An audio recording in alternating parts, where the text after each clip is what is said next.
welcome. I'm Ijoma Honyato. Tonight, President Buhari reaffirms Nigeria's commitments to the ideals of democracy and the rule of law as he addresses world leaders at the 72nd United Nations General Assembly in New York. We'll be taking a deeper look at President Buhari's speech at the United Nations today, and we'll have Ambassador Joe Keshi to analyze the address. House of Representatives Committee directs banks to allow former First Lady Patience Jonathan access to her frozen accounts. And at least 42 killed, and at least 42 persons were killed, that is, as 7.1 magnitude earthquake hits Mexico, the second incident in 1 month. On business news tonight, British Deputy High Commissioner to Nigeria pledges more support and strategic partnership to further strengthen Nigeria's capital market. On sports news, the Super Eagles of Nigeria are set for the semi-finals of the 2017 WAFU Cup of Nations after a 2-0 win over host Ghana. And from Abuja, Nigeria Customs Service intercepts 18 exotic cars in the FCT over non-payment of duties and lack of permits from the federal government.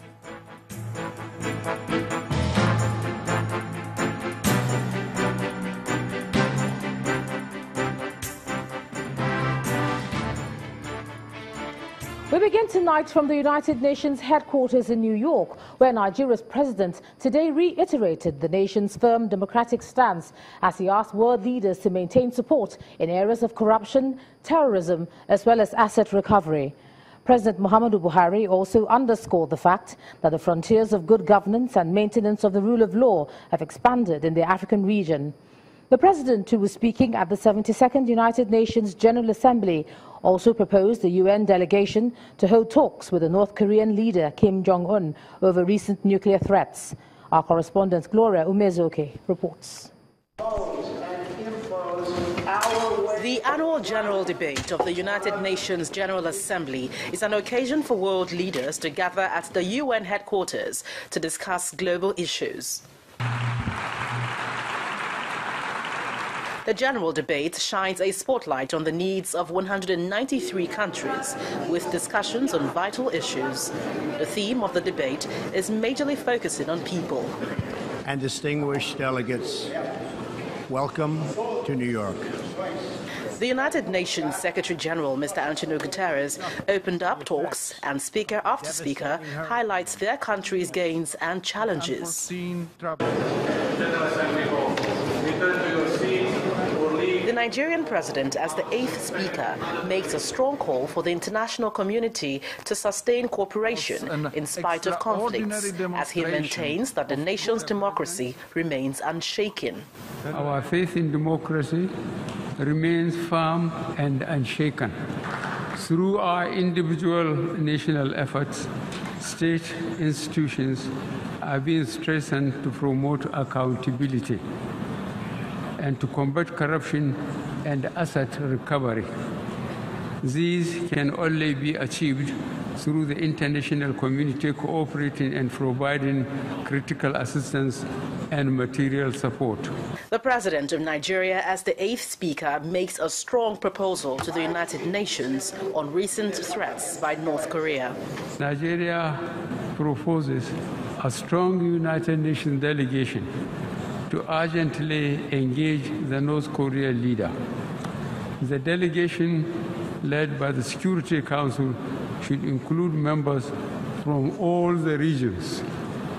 The crisis in the Korean Peninsula underscores the urgency for all member states, guided by the spirit of enthroning a safer and more peaceful world, to ratify without delay the treaty prohibiting nuclear weapons, which will be open for signature here tomorrow. President Muhammadu Buhari immediately went into bilateral talks with the King of Jordan, who has been an ally of Nigeria. Re-engaging other world leaders in a manner intended to foster peace is one move Nigerian delegates here have applauded. Everybody was talking down on North Korea, but our president haven't identified the problem that North Korea poses with the nuclear ambition. Now gave to me, a more practical approach to it, that we can now all avoid all this war. He is concerned about Nigeria, Africa, and other international community, more especially where there is a kind of challenges. This matter has to come to a round table in order for us to avoid tragedy in the world. At the 72nd United Nations General Assembly, President Muhammadu Buhari, in many ways than one, reiterates Nigeria's support towards the United Nations Sustainable Growth for All by 2030. From New York in the United States, Gloria Umezuke, Channels Television News. Now, President Muhammadu Buhari's attendance at the 72nd UN General Assembly is his first international assignment since returning from medical vacation. But it's not his first appearance at the UN General Assembly as president. He joins 13 others before him who've had the opportunity of doing so. Our Foreign Affairs correspondent Amarachi Ubani compares the president's address at this year's UNGA with others over the past few years. On behalf of my country, Nigeria, I congratulate you, Mr. President. President Muhammadu Buhari makes his third and probably his most briefest address at the UN General Assembly. Unlike in previous speeches, he focuses more on external crisis than the problems at home. The most pressing threat to international peace and security today is the accelerated nuclear weapons development program by North Korea.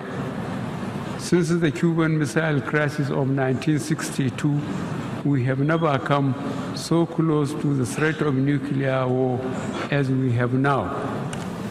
In his last address to the Assembly, the President blew his administration's trumpet in putting up reforms aimed at diversifying the country's economy.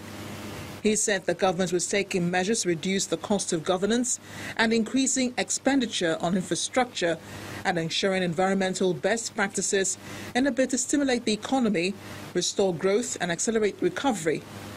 When our world faces a number of critical challenges, his predecessor, Goodluck Jonathan, in his last address to the General Assembly, also played up Nigeria's successes and willingness to work with the international community to find long-term solutions to the problems plaguing African states.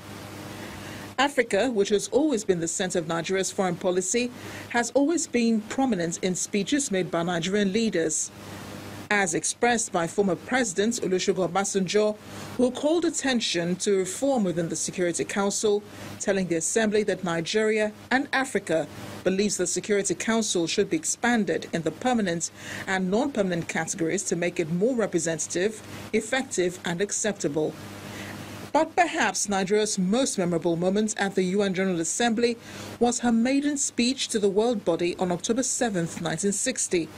The day she was admitted as the 99th member of the organization. The Nigerian delegation was led by then Prime Minister Tafawa Balewa.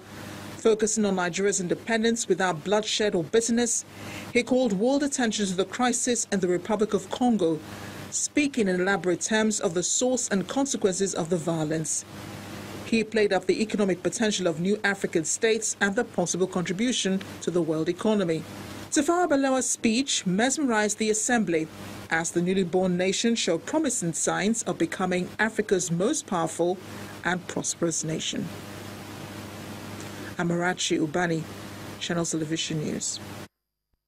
Now, to discuss today's proceedings at the UN General Assembly and the President's message to the international community, I'm now being joined on the News at 10 by a former Permanent Secretary at the Ministry of Foreign Affairs, Ambassador Joe Keshi. He joins me from our studios in Benin. Thank you so much for joining us on the News at 10. Thank you for having me this evening. Now, let's begin with the President's speech. Highly anticipated, both home and abroad. It was brief, but did it meet your expectations, I mean, in terms of presenting Nigeria to the world?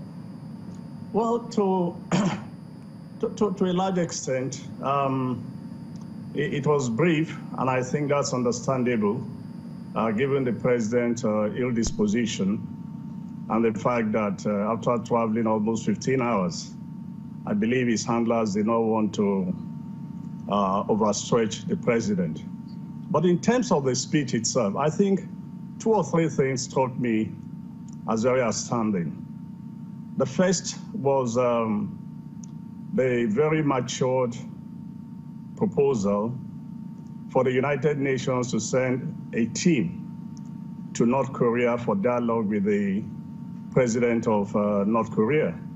This is a complete and timely repudiation of the very dark and harsh speech delivered much earlier by Donald Trump that called for the annihilation or the destruction of North Korea.